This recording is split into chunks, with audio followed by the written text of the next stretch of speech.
Unequivocally, our cloud seeding operations on July 2nd did not impact the flooding that occurred later. Welcome back. I'm Bear Jags. I've been out of town for a moment, but thankfully I'm back. Remember to hit that like and subscribe button. It really helps me out. Now let's get into this. I found cloud seeding online, just researching it, did a bunch of like Wikipedia deep dives, that kind of stuff. Was super enthralled by it just because of how sci-fi it is, right? To control the weather. I'd like to start this video by sending my deepest condolences to the families and the victims of this catastrophe in Texas and the floodings. News and media are reporting on these catastrophic floods in Texas, and now we're seeing New Mexico. They're saying these biblical proportion flooding is once in a lifetime situation. But what if I told you, by the end of this video, I will show you evidence that may give you a different opinion on what we're being told? Let's get into it. Who is Rainmaker Technologies Incorporated? And what is it that they do? 25-year-old CEO Augustus Doricko, a Berkeley dropout, has started a company in 2023 which does cloud seeding and is being contracted throughout the United States and abroad.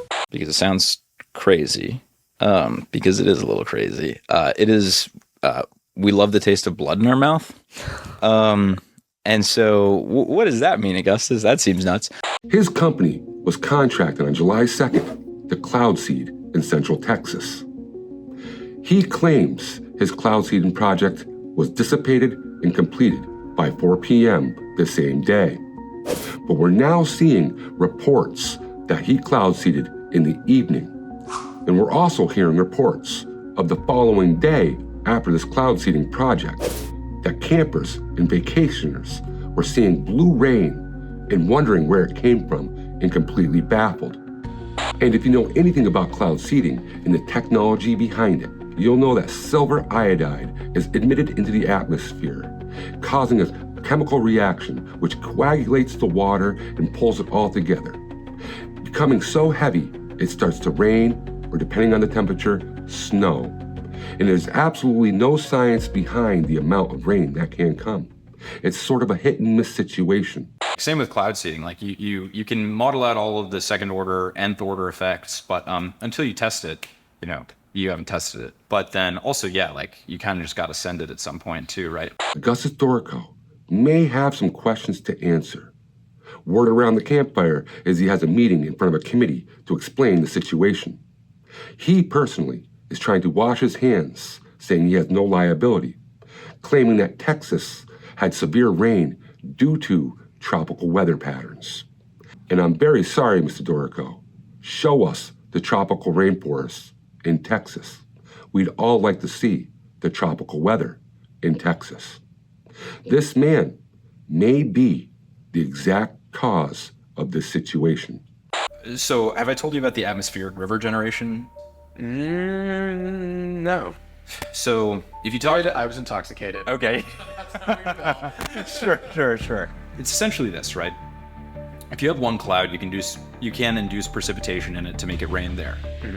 But if you have a path of clouds that go from the coast to the interior of the country, or clouds interspersed with low pressure areas, and you seed those clouds to further increase the delta in pressure from the area in which you seeded, which is now even lower pressure, and the coast, which is higher pressure, you can make water flow downhill, so to speak, and create an atmospheric river that runs into the interior of the country. Right. And suddenly you're not talking about like, single digit, double digit precipitation enhancement. You're talking about like building a Nile River that runs from San Diego to the Great Lakes in the sky.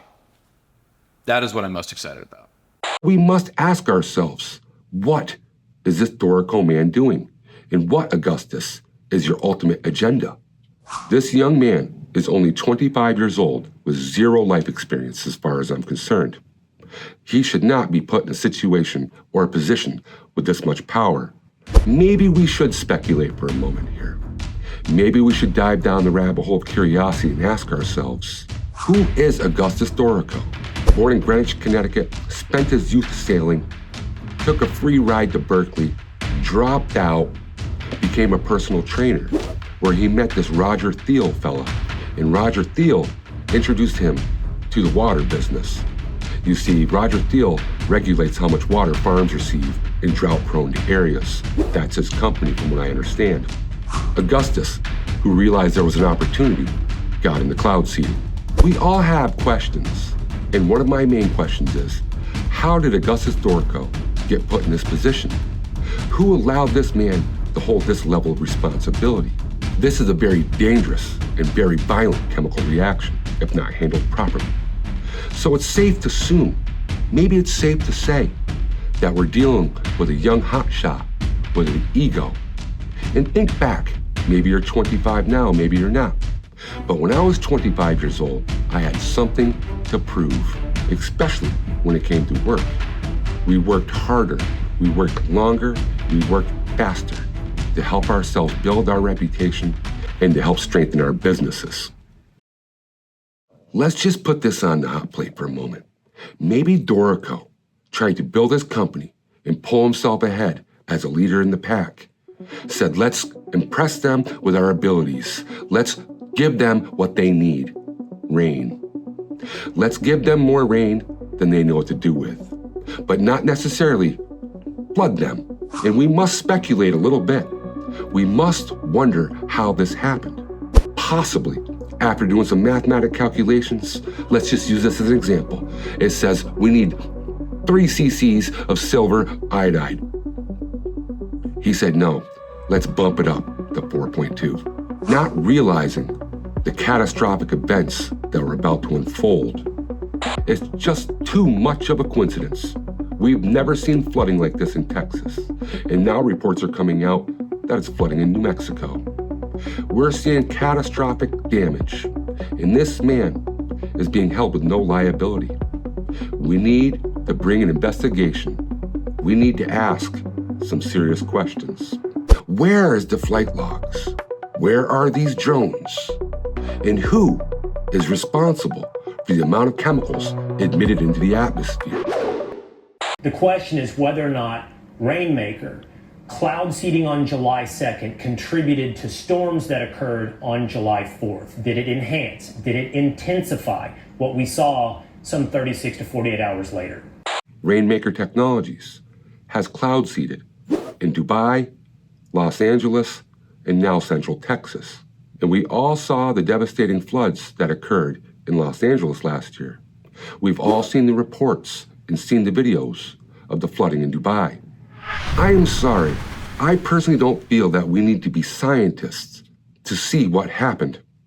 On July 2nd, this man cloud seeded Central Texas.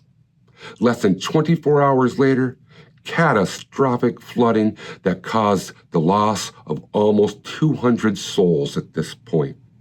And there's no repercussions or ramifications. In cloud seeding on the 2nd, one, we are regulated by the Texas Department of Licensing and Regulation, and we have what are called suspension criteria, where if there are National Weather Service flash flood warnings or severe storm warnings, then we cannot operate in those areas per the restrictions and regulations we have. Our meteorologists actually proactively suspended operations a day before the National Weather Service issued a flash flood warning. So we were ahead of the curve there, and then even so, the precipitation that we induced, right? Like the very best operations can produce tens of millions of gallons of precipitation over hundreds of square miles. That is de minimis relative to the remnants of the tropical storm that came in and dumped trillions of gallons of precipitation. So you were able to produce, in short, something like this much rain, less than a centimeter of rain, and the flood itself, the storms themselves, it filled up a 20-foot pond, an Olympic-sized pool, 20 inches of rain. Mm-hmm. And so your argument is, if anything, we contributed the tiniest bit. We need to get an investigative unit together to figure out and question this man for his act and his role in this cloud seeding catastrophe. We know that this has something to do with it. Texas does not receive rainfall like this. This man has made his way into the industry, and now we see flooding. And it's a shame to think that we have to be afraid or be concerned what our government is allowing to happen. We all have massive amounts of questions, and we need them answered. I want to end with one somewhat scientific but skeptical question that I think you're ready to answer. I've listened to hours and hours of your content and read about Rainmaker. And the question is the silver iodide that you put into the atmosphere localized to one cloud capable of remaining in the air? And as a new storm system moves in, supercharging that storm system. Could that have happened in Texas? And this is why we need the EPA or the government, some sort of committee, to come together and start an investigation. And possibly our friend Matt Vann, the political overwatch, could start diving into this himself, because this clever individual will undig and bring some very compelling evidence to light. If you do not know who Matt Vann is, I highly suggest you run over to the Matt Vann Show, give him a like and a subscribe. Matt Vann is very witty, and I'm telling you, you will not be disappointed with his coverage. Matt, keep doing what you're doing. We appreciate you. So it either produces rain within an hour or two, or it dissipates within, I've heard you say something like 12 to 20 hours, meaning some 36 to 48 hours once the storm moves into Texas, your silver iodide would no longer be part of the equation? No, not at all. No, not at all. No, not at all. No, not at all. At this moment, residents of Texas and New Mexico have a lot of questions that need to be answered, and we need to have our government step in and answer these questions for us. Someone needs to get to the bottom of it. There is no possible way a catastrophe like this can have a closed eye. We must focus hard, look directly at the problem, and come to a solution. Needless to say, we can see that this young, cocky, 25-year-old man possibly was trying to boost his company and excel his name in business. We're not sure. This is speculation, but I'm here to tell you the coincidence is far too bizarre. Man, you've got like 5 independent things that you have to technically de-risk, and I was like, yeah, exactly. And as I continue to unfold more evidence, I will bring another update. We need to come together as a community, as a nation, and find out the facts. And Mr. Doricko, this is the exact reason people like me don't trust people like you. And this is the perfect example of why I will dive down rabbit holes, continue to turn stones over, speculating to find the truth. And I will find the truth. I'm your boy Bear Jags. Thanks for following along on my journey, and remember to hit the like and subscribe button for more exciting content just like this. And until the next one, peace out, and God bless our victims and their families.